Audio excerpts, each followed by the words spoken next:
Corona পরিস্থিতিতে রাজ্য জুড়ে যে অস্বাভাবিক বিদ্যুৎ বিল এসেছে সেই বিদ্যুৎ বিল প্রত্যাহারের দাবিতে এদিন সরব হলো দক্ষিণ দিনাজপুর জেলা বামফ্রন্ট। এদিন বালুরঘাটে জেলা বিদ্যুৎ বন্টন দপ্তরের সামনে অবস্থান বিক্ষোভ করে দক্ষিণ দিনাজপুর জেলা বামফ্রন্ট। করোনা পরিস্থিতিতে 6 মাসের বিদ্যুতের বিল মকুব, বিদ্যুতের অস্বাভাবিক মূল্য কমানো এবং প্রতি মাসের বিল প্রতি মাসে নেওয়ার দাবিতে অবস্থান বিক্ষোভ করে বামফ্রন্ট। এটা যেটা বলেছি বিল গাছে যে দাবিগুলো রেখেছি যে করোনা পরিস্থিতির মধ্যে যে অস্বাভাবিক যে বিদ্যুৎ বিল, সে বিদ্যুৎ বিলটা প্রত্যাহার করতে হবে।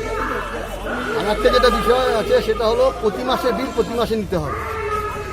যে আপনারা দেখছেন যে আমাদের এখানে 3 মাস পর পর বিলের রিডিং নেওয়া হচ্ছে এবং রিডিং নেওয়া হওয়াতে যেটা বিষয় হচ্ছে যে প্রতি মাসে যদি রিডিংটা নেয় তার স্ল্যাবটা জাম্প করে না। যেহেতু 3 মাস পর পর নেওয়া হচ্ছে, 3 মাস পর পর নেওয়া হওয়ার ফলে যে ইউনিটটা বেশি খরচ হয়ে যাচ্ছে এক একটা বাড়িতে এবং স্ল্যাব জাম্প করছে এবং এরপর জন্য মানুষকে অতিরিক্ত বিল দিতে হচ্ছে। এই বিষয়গুলো আমরা এই ডেপুটেশনের মধ্যে আমরা রেখেছি।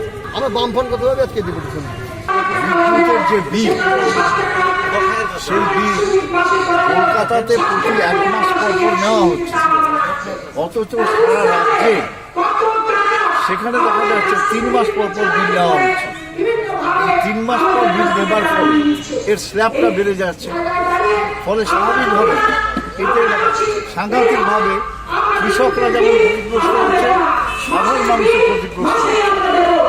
এই জায়গাটা একটা সাংঘাতিক অবস্থা দাঁড়াচ্ছে।